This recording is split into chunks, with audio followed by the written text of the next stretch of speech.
The company you will see and listening to now is eCore. eCore is a company based in Porto Alegre, Rio Grande do Sul, which is also a very prolific state in the IT space in Brazil. eCore is highly specialized in the financial industry, and Frank Casale from the Outsourcing Institute will be talking to Brian Moynihan on what is the value proposition and the problem-solving approach that eCore has for the financial sector. Hi, Frank Casale here. I'm joined by Brian Moynihan. Brian is the VP of Business Development of eCore. And Brian, thank you for joining us today. So I want to learn a little bit about your organization, learn a little bit about the things you're doing in Brazil. What do you all do over there? Sure. Well, thanks for having me, Frank. eCore is based out of Porto Alegre, Brazil, founded in 1999 when Marcio Cervera bought a training company. And we've been in business now for going on 12 years. Founded on the concept of training, process, et cetera, and we built a nice business around application development, QA, and support services. Can you talk to some of the verticals that you target? Sure. Well, being the fact that we were founded in Brazil, one key vertical for us has always been agribusiness. And then we've got some business also in financial services. And then lately, we've got more into the new web vertical, Okay, sure. web development, online companies down in Brazil. Okay, so talking to many people today about Brazil, and it still strikes me as odd that you talk to someone who has discovered Brazil, they love it. Their feedback is positive. As someone mentioned earlier today from a financial institution, they found a gem, right? However, there's still many organizations that haven't discovered it yet. Right. So when you're speaking to prospective clients all day long, what do you think differentiates those that get it that don't get it? Yeah, it's a great question. I think what it comes down to is some people, because they don't know, they do know Asia, they do know Europe, and they trust that, then Brazil is sort of an unknown quantity for a lot of them. However, for the folks that do get it, that's a great quote, that it's a gem. That's what I find, is that the folks that have given it a try, often they'll start small. Once they've started small, generally, we will begin to grow that relationship very quickly. And some of the key points that I'll make with prospective clients, because I hear it from current clients, the things that they love about Brazil and why they do very well with it is the fact that it's anywhere from an hour to 3 hours difference, time difference. And so, you end up really hearing less about it being an offshore destination for work and more of it really being remote, because in our work environment these days, so many people work remotely anyway. So I think a lot of it comes down to us educating them, having them speak with current clients who have found it, and also taking some of the mystery out of Brazil. I will say this: what I always find interesting is that people are always intrigued by Brazil. I agree. So Brazil. Oh yeah, tell me about it. And once you get into it, they'll listen. It's just a question of whether or not then that the timing is right for you to become a part of their delivery model. Okay, so start small makes sense, right? And is a key kind of second step, if you will, for you just to get someone on the plane, get them down there? Well, that's always helpful, but what you find is, at least what I find, is that until you get down to the nitty-gritty of 3 vendors, in the process, then they'll get on a plane or not. We do find that if you go to Brazil, you will, that will sell you on it. And again, when I say go to Brazil, that even counts for where we are. Where we are, Porto Alegre, is similar to Tampa from a size perspective. It's the 4th largest city. So often people won't know about Porto Alegre. Rio, Brasilia, Sao Paulo. But next would be Porto Alegre. And so a little bit of education on getting on a plane to come down to Porto Alegre, but you also have to educate them. This is not Rio, this is not Brasilia, this is not Sao Paulo. This is a town with, good universities. It's a working town. Okay. You don't go there for vacation. Oh, gotcha. Okay, interesting. Right. That's the good news and the bad news. That is, yeah. Okay. All It's right. an hour and a half from Rio, so Okay, it's there okay. you go. You can fix that. Okay, super. So let's shift from those in Asia, let's say, that maybe kind of haven't embraced it yet, to those that are intrigued by the nearshore. Right. Right. So they get the nearshore thing, and then you're either going north or south. Right. And the majority of people I'm talking to are talking about south, just based on the economics of it, if you will. Right. How are you differentiating Brazil from other options in, let's say, Central and South America? Yeah, the way I do it is that they're all good options. That's the way I look at it, Frank. And at the end of the day, once you have them speaking nearshore, then half the battle, you've won half the battle. So then it comes down to, listen, Central and South America are all good options. Then you got to start saying, well, what are your buying criteria? What are you looking for?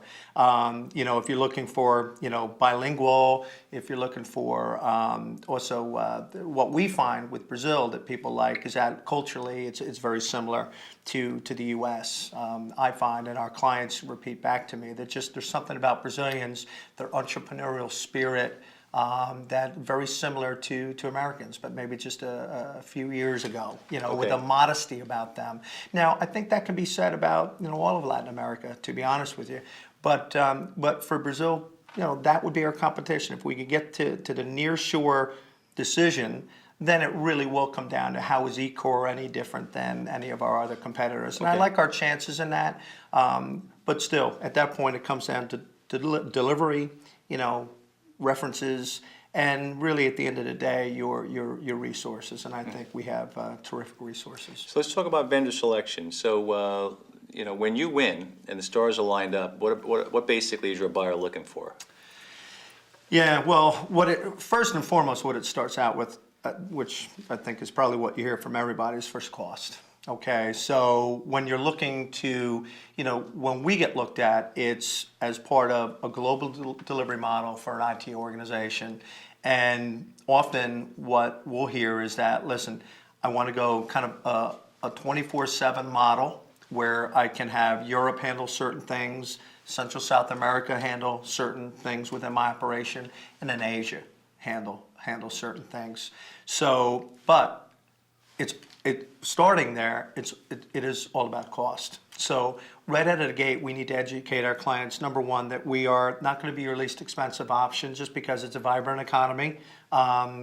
People do have options down there. Having said that, though, the fact that there's terrific resources, and again, you're essentially bringing in remote resources rather than offshore resources is something that our clients really like. Can I stop you there? Did you say remote versus offshore? So that's kind of what I call it. Yeah. Okay, so I guess that's meaning nearshore versus offshore. Okay, correct. just that proximity is more of a comfort level. Yeah, I think that offshore still scares a lot of people. Offshore, and also with the way that the U.S. economy is going. I mean, I don't want to be seen as someone who's looking to ship jobs offshore. Really, the way I see it is my competition and where our value proposition is in part of the delivery model that IT shops are going to outside vendors anyway that are not in the U.S. Okay. So I like to use the term remote rather than offshore because it's near shore. Essentially, you can pick up the phone and get me anytime. I'm on the same time zone as you are, just about, give or take 1 to 3 hours. And I think that our clients have very much bought into that. Matter of fact, that's one of the things I hear over and over from our clients that they really like best about Brazil is that they're on the same time zone. And you can essentially, it's a quality of life issue. Rather than being up in the middle of the night with issues, you're on pretty much the same clock. And it's just, and in this day, the way technology is, go to meetings, et cetera, you can dial up someone just like that and get a status on a meeting, or if there's an issue, you don't have to wait 11 hours to find out how you're doing. And that 11 hours means it's in the middle of the night for you, as opposed to Brazil, which is, again, 1 to 3 hours difference. Okay, so let's talk that quality of life thing, because that's interesting. I see that as a common denominator here. And it may be tougher to sell it to upper management if you're on the client side. Right. But maybe so, if you think about just just wear and tear on the team, right? Absolutely. So, and productivity and things, if you will.